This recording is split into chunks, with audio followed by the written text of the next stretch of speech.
Emmotoka ezaweereddwa abakulembeze b'ennono wali eri ekololo ate mwanattu abasoga sibasanyufu eri kabaka waabwe eri Kyabazinga waabwe kubanga ono yabaddeyo mu bitiibwa bingi n'emmotoka n'azikwata kwosa ne ssente ezajjiddeko ate ye Ssaabasajja Kabaka Ronald Mwenda Mutebi owookubiri ono nno Abaganda basanyufu nnyo gy'ali olw'okuba nti munnange teyakkiriza kubeera ng'akwata akasente ako.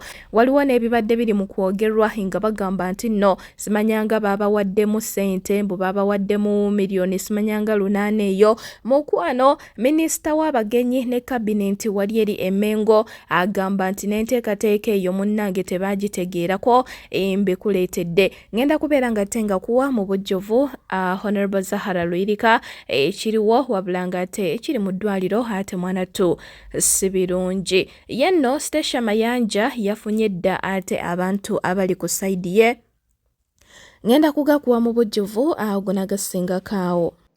Ku Essie News UG kwoli kansuubire nti muli bulungi mugyebaleko gyonna gye mukwasaganya eyo atanaba kubeera nga subscribinga ka notification bell okateekeko videos zino bere nga ate ozifunira mu budde. Shey Ashurafu musomi wa dduwa mukubireko ku namba ye y'essimu weeri awo ku screen yo obulamu hajja kubeera nga bukutereereza n'edduwa. Tutandikira ku sayidi ezeno gye buvuddeko ne bategeezeza nti waliwo bannakibiina kya National Unity Platform babiri abaagudde ku kabenje ak'amaanyi ddala nga kuno kuliko Comrade Zai kwosa ne munne Ipmani. Bano munnange bafunye akabenje ak'amaanyi ne babuukawo n'ebisage by'amaanyi ddala era nga bali mu ddwaliro. Kakati omukyala Honorable Zahara Luyirika ono nno bw'atyo yabakyaliddeko okulaba ate mwanattu embeera mwe bali yabakyaliddeko nako olw'eggulo mu ddwaliro bambi wabula ng'ate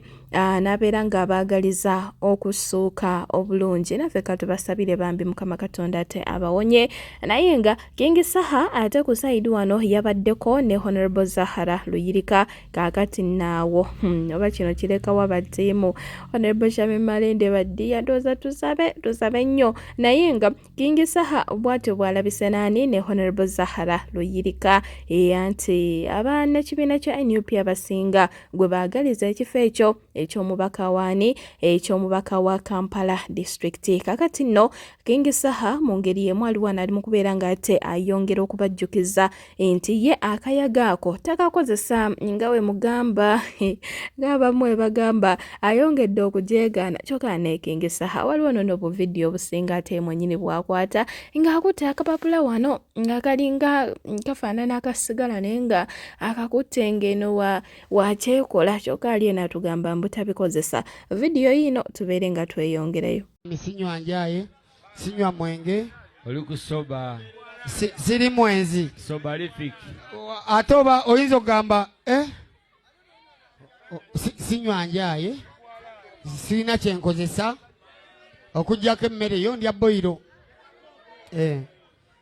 gano amaaso oluusi gamyuka otulo nga tuseebase fiiti olumu n'enfuufu y'ennakawuka emanye okunkolamu cyocyoli naye kye mulina okumanya bakyali bange kwendi buli muntu mulaba waali ate oba kati n'atera n'okumanya buli muntu kyalowooza. Kakati nno eyonga nkujjeeyo yenno omuyimbi Stesha Mayanja president wa NPP National Peasants Party ono bw'atyo omukyala Fulufiga agamba nti Stesha Mayanja agenda kumuyirawo omubiri mu mbeera yonna ate kwosa ne Alex Luswa ate mwanattu naye agamba nti ye Stesha Mayanja bamuleke kwegamba Mayanja Stesha president wa NPP obw'atyo yakoze iki afunye abawagizi abagenda omuyirawo omubiri soke tuwulirize bino Fulufiga kwosa ne Alex Luswa ate nkutwale mu bano abakulembeze b'ennono gavumenti be yakoze iki be yawadde emmotoka nkwate mu kiwato naye nze njagala okwogera ku kintu kya Stesha Mayanja njagala kubeera belief ate ngenda kubeera open minded. Abantu bangi Bible egamba nti Katonda aseteze ensozi ne zitamanya. Bible yemu ayogera mu Bakorinso egamba nti Katonda ayimusa aboggoba onyoma n'abakozesa okulaga bayita abagezigezi. Stesha Mayanja ze kwesimba ku women MP. Wawa. Kampala district. I'm going to support oyo mukazi. Do you know why? Do you know why I'm supporting Stesha Mayanja? According to the situation, nekiriwo ne mu kibiina kyange kya NRM kyennyini bwe mba njagala Kampala eveeyo oba ekulaakulane I'm going to support Stacey Mayanja because aina capacity aina atambudde ate mumalirivu the strong woman aina consistency abantu abesimbe ku bwa Kampala nga bangi. Listen to me bakuba nanti yabagezesa Stacey tagezesa Stacey abantu abalina brand zaabwe muleka kuzifuula kizibu. Stacey is a brand. Stacey Mayanja is a brand. Ate yagikolera byemukola bya kijega nefe tubalaba tetusobola kubaanukula in a rude way. Omuntu yenna alina okwepulizentinga era nagambye Stacey nenkugamba Stacey bino ebintu byozzeemu politics agwana ffe baluwemba kubanga baluwemba tulina thick skin. Nze luwemba bwonvuma leero bwonkubako propaganda leero njikuma kati nenkwanukula naye gwe Stacey bagenda kuzza abasajja bewakaganza bagenda kuzza buli muntu bagenda kukola ki bagenda kubbya ssente bagenda kukola buli kimu. Stacey Mayanja, stay strong. I can assure you, propaganda, no any amount of propaganda will prevail against Stacey Mayanja nga wetuli. I am not a member of the National Peasants Party. I am a member of the Common Man's Party. Over PFF, I am independent. Ne ensonga eziriko demokrasiya nga twagala demokrasiya atebenkere mu ggwanga buli muntu alina okuba n'ekirowoozo kye ng'ate kiri respected. Tetusobola kuddira struggle nga muvuma buvumi. Leero gwavuma luwemba struggle bwegana Mwami Museveni bwagaanirako nga bigaanyi. Kubanga kati omusajja tubadde tumanyi omusajja ayebyeyi bitakyasobola kutambula. Naye olunaku olwaleero mwagala kuwulira mazima temwagala gawulira. Oba oyagala kuwulira mazima oba toyagala kugawulira omusajja akyali mugumu kuba entambula gy'atambulamu. Atambudde wiiki namba ali mu Kampala dde na ddeeri ng'atambuza bigere ali mu kutuuka ku muntu wa wansi. Muli mu kweyuzaayuza wune nomweyuzaayuza muli mu butale obutagasa. Opposition tesobola kwegatta kubanga mwenna goolo ssente. Mutemwagala kukimanya naye ate ababuufu abagenda babuuka mujja kukitegeera luvannyuma nnyo goolo ssente. Apartment zisituka. Mwami Museveni nga tannavaako weekoleddewo kakiggwe kubanga abasajja bali mu bakozesa bukozesa ndabungera bano bafuutu soja bonna bakaaba. Futu soja jokayanira mu inbox yange togezo kayanira mu inbox yange. Futu soja togezo kayanira mu inbox yange. Deni site togeza kukabira mu inbox yange. Kino nkulabula nja ku deni site nja kukwabya. Tokabira mu inbox yange. Kubanga ekifo kyolimu bataddewo magala. Ekyo nakigamba deni site. Bataddewo magala tonkabirira. Kati yolesa obuvumu ng'omusajja oyimirire independent. N'ebyo by'olimu simanga owuba fulaga simanga owuba kino ate nodde eno n'otukabirira tokaaba. Bino mbibabule tokaaba.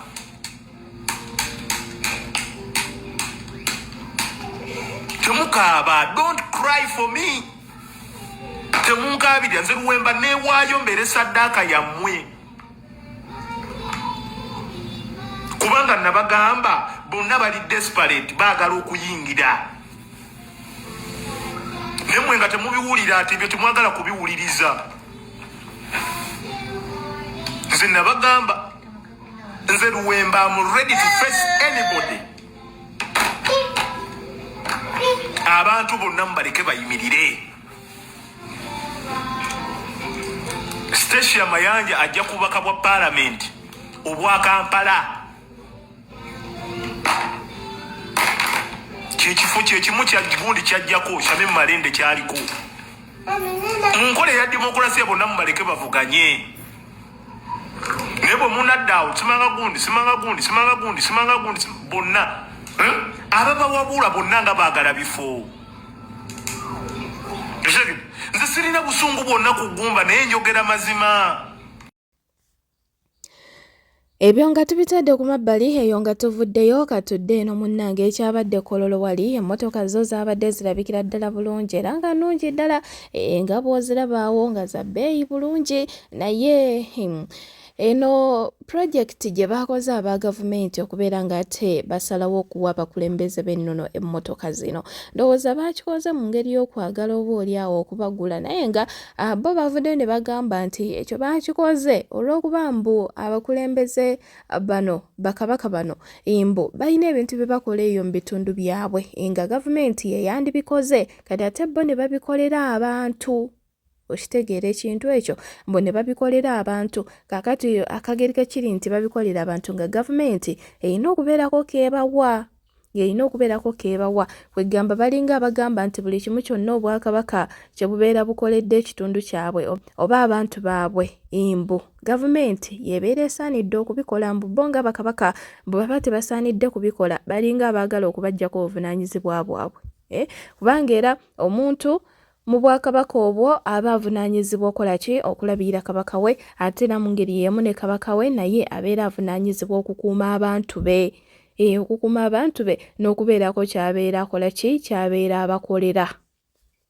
Kyova olaba mu Buganda wano Ssaabasajja Kabaka atonzeewo emirimu abavubuka basobola ofuna emirimu ebizimbe ebizimbiddwa kwegamba ebintu bingi okitegeera radio weeri TV weeri kwegamba abantu basobola ofuna emirimu era abalabirira mu ngeri emu oba endala kakati bo bano abawadde emmotoka gavumenti yo yagambye mbu ensonga eyabaweeseza emmotoka ezo emmotoka 2 buli kabaka mbu simanyanga olw'okuba balina bibakola eyo nga gavumenti ye yandibikoze kakati ate bo bakola ki ne babikola naye bakabaka babaddeyo okujjako kabaka wa Bugweri oyo teyabaddeyo olw'ensonga nti obwakabaka obwo tebunnaba kubeera nga tebusalawo ani kabaka omutuufu gwe bagenda okuzza ku Namulondo oluvannyuma lwa kabaka eyaliko okufa bakyali awo bakyali mu nteekateeka eyo kakati ye Ssaabasajja Kabaka owa Buganda wano ono ye emmotoka baziganye era ng'obwakabaka bwa Buganda bo bagambye nti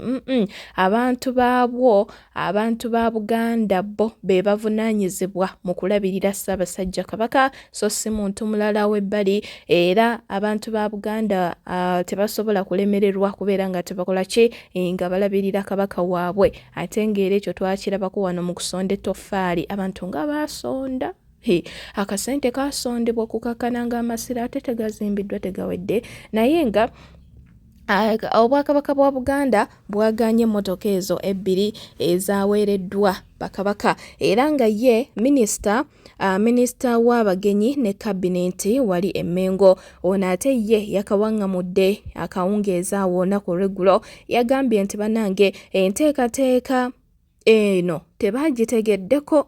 tebagitegeddeko era nabo beewuunyizza nga babiraba mu mawulire ne beebuuza ati bannange bino nga tetwabitegeddeko kyokka ate ekisinga okukwasa ennaku nti oluvannyuma lw'amawulire okutambula nga Ssaabasajja Kabaka tabaddeeyo wali Kololo naye nga bagambye mbu simanyanga obwakabaka babuwadde obukadde simanyanga 8 mbu mu kifo ky'emmotoka mbu bwo obwakabaka bwasabye ssente naye ng'ate mwana tusi bituufu tebaba wadde ssente ate n'emmotoka tebakoze ki tebazikkiriza mu bufunze tewali kintu na kimu kye baafunye kuva mu gavumenti ya wano tewali kintu na kimu kye baakutte babiganye kakati nawo abaganda basanyufu n'olw'ensonga eyo sanyu jerere ku sayidi y'abaganda kuba bagamba nti banaye Ssaabasajja waffe Kabaka akoledde ddala ensonga ey'amaanyi ddala kuba singa abakukkiriza kubikwata singa amaanyi gatuwedde naye nga Ssaabasajja Kabaka naye mwennyini musajja mugezi ekyovola ne wabeera ayogerako eri abantu be atujjukiza kimu nti abavubuka tukole ki tulwanirire ebyaffe tetukkiriza kukola ki kubongoota bo abafunye emmotoka abaana abamu bali eno bagamba nti nno bannange singa kale emmotoka ezo singa ssente ezaaguza emmotoka singa bazitadde mu malwaliro awo nno abantu ne babeera nga tebafuna eddagala ate waliwo agambye wano nti Idi Amin omugenzi asinga ba cultural leaders ne religious leaders oyo ye bwatyo bwagambye mubwakabaka abakutte emmotoka mwe mwabadde ne Kyabazinga wa busoga ono no Kyabazinga wa busoga yabaddeyo nnyo ate nga musanyufu nnyo era naye emmotoka bwatyo yazikutte emmotoka bbiri buli omu bamuwadde emmotoka bbiri n'akasente kakati akagerike kiri nti Kyabazinga wa busoga yakutte emmotoka ezo mukwano abasoga abamu si basanyufu n'ensonga eyo era nga bano baddukiddewo ku mukutu ogwa Essie ne babeera nga ate bateekayo obutali bumativu bwabwe era nga bagamba nti Kyabazinga wa busoga mu butuufu abayiyeeyo nnyo tayinza kukwata kintu kiva mu gavumenti eyo nebeera nga enguzi gye babeera bamuwadde kakati naawo obwakabaka bwa busoga naye bunaaba buyina ekibi kye bulabye gavumenti kyekoze awo baba bajja kusirika busirise kubanga kati kabaka waabwe abatwala babeera bamaze okubeera nga tebakola ki nga bamuwa engeri y'enguzi okubeera nga tobolya wasirikira kyonna ekigenda maaso eyo mu busoga waliwo n'avudde n'agamba wano nti ebikajjo mu busoga byali ate mwanattunga biri mu kujja abantu mu bwavu naye kakati gavumenti yeefuga industry y'eki y'ebikajjo kakati yebivunanyizibwako era newabeerawo n'omulala avudde n'abeera nga ate agamba nti mubutuufu Kyabazinga wa busoga yandibadde nga ate tavunnamira nnyo gavumenti kutuuka ku ekyo kubanga abantu be era naye be bavunanyizibwa ku kumulabirira singa yabadde ayagala mmotoka yandibadde nga ategeeza abantu be bandigyesonze emmotoka ne bakola ki ne babeera nga ate bagimugulira kwegamba n'asigaza ekitiibwa kye naye abasoga bagamba nti abayiyeeyo nnyo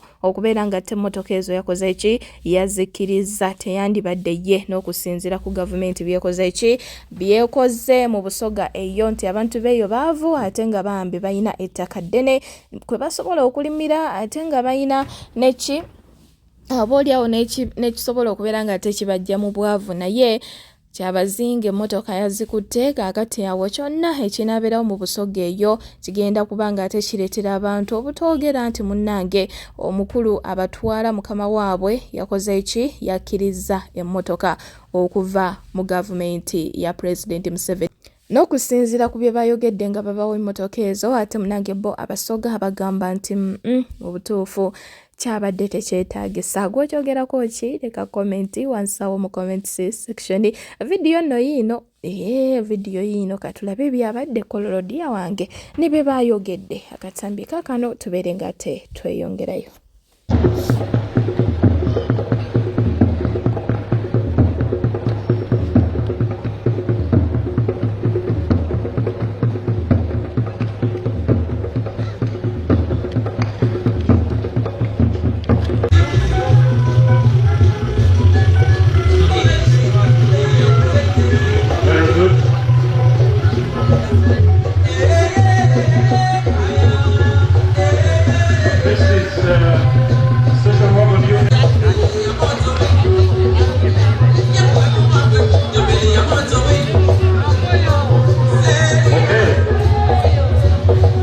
That is station wagon number UF 147 AM for Nyat.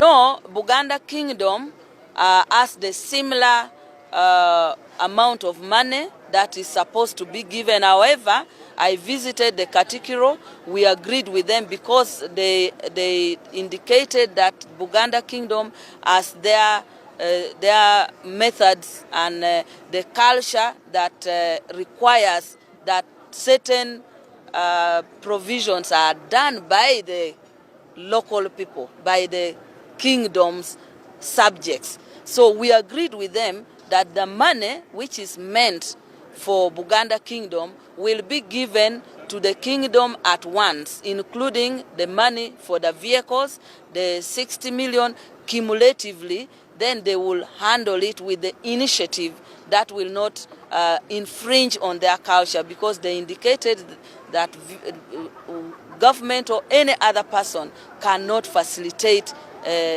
their king with a vehicle.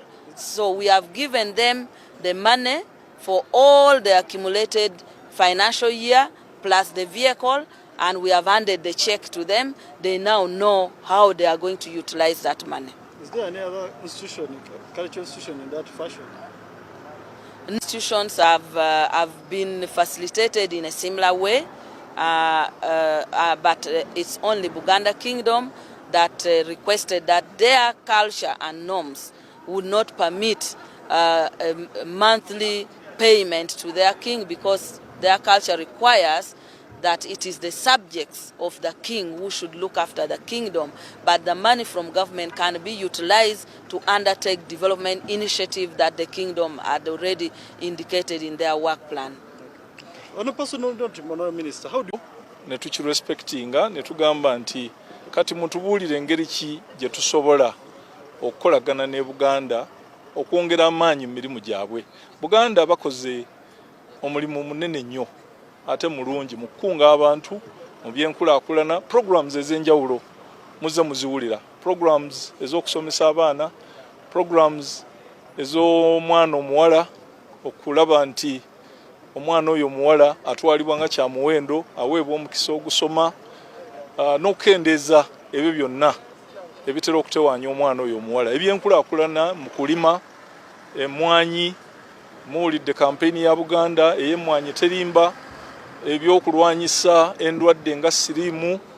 Buganda bakoze omulimu gw'amaanyi, so ne tugamba nti ne bwe tuba tetubawadde motoka oba kutona bintu ng'abamu bwe baalirowoozezza, tusigala tukolagana ne Buganda mu programs ez'enjawulo. So bwe baba nti balina program ye beetaaga gavumenti eyongeremu amaanyi, twakkiriziganya nti ekyo tujja kikola naye nga turespectinga n'ennono yaabwe. So y'ensonga lwaki mubaweeredde emmotoka wano Buganda tebaddeemu. Naye tekitegeeza nti Buganda tekolagana na gavumenti, tekitegeeza nti Buganda teyagala gavumenti kyekoledde bannaabwe abalala. Tukolagana nabo mu programs nyingi. Mpozi obukulembeze obulala obutabadde wano bwe bwa abagwere. Abagwere okuva lwe eyali ikumbania waabwe lwe yafa, babadde tebanakkaanya ani ikumbania wadde bali gazetted. So abagwere tutaddewo amaanyi ag'enjawulo okubatabaganya, tulabe nti mu kiseera ekitali kyewala bakkiriziganya nga bayita mu bukiiko bwabwe batuwe ikumbania, era naye kasaba mutuuza bwe bati motoka eyiye yesigaddeyo, sente zaayo tuzirina, kaŋŋambe nti nogigula twagigula weeri, ne pick-up ye weeri, ekisigalidde kulaba nti tubatabaganya.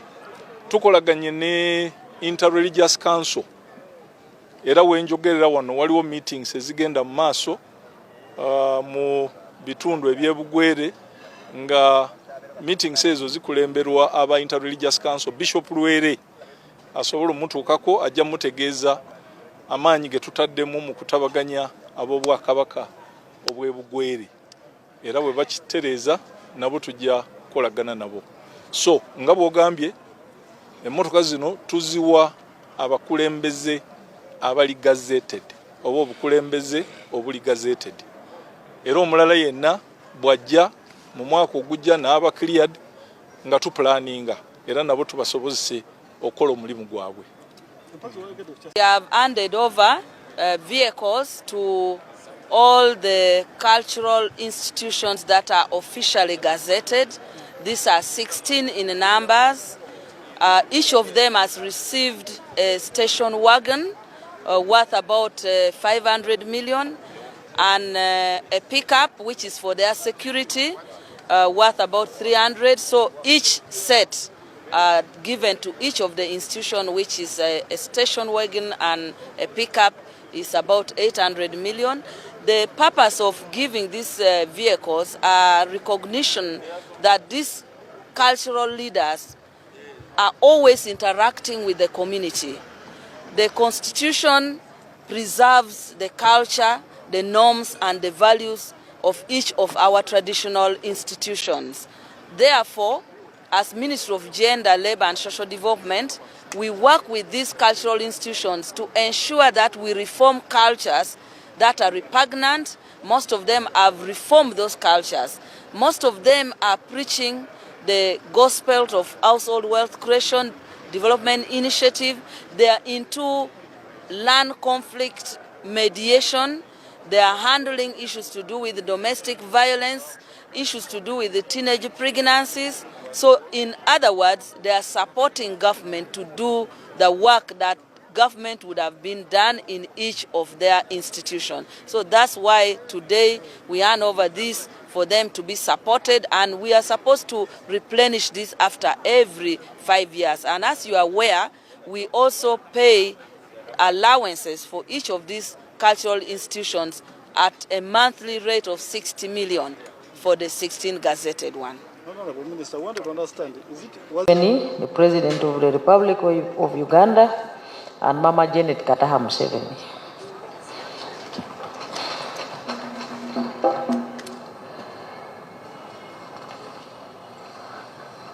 I thank the Minister of Gender and her team for the warm welcome which they have accorded me this morning upon arrival at this distinguished ceremony,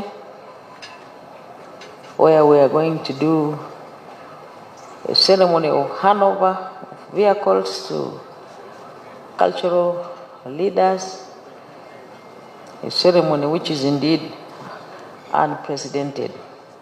I congratulate the Minister. As you may wish to note, the Minister and the PS have said that this is really the golden time for members of Parliament who are NRM. And when I was asked to come to this ceremony 2 days ago, I asked the person who gave me a phone call to first allow me to think. Gloria is the one who rang me. So she allowed me to think, then she called again. I was politely trying to ask her if it is possible to find an alternative. But she rang me again after a few minutes and said, have you finished thinking? I told her that I will come to the ceremony. I know that we get blessings from elders and we get blessings through our culture. So today, I may not have been in my programs of planning for tomorrow physically, but spiritually through your blessings, we are there with the teams on the ground.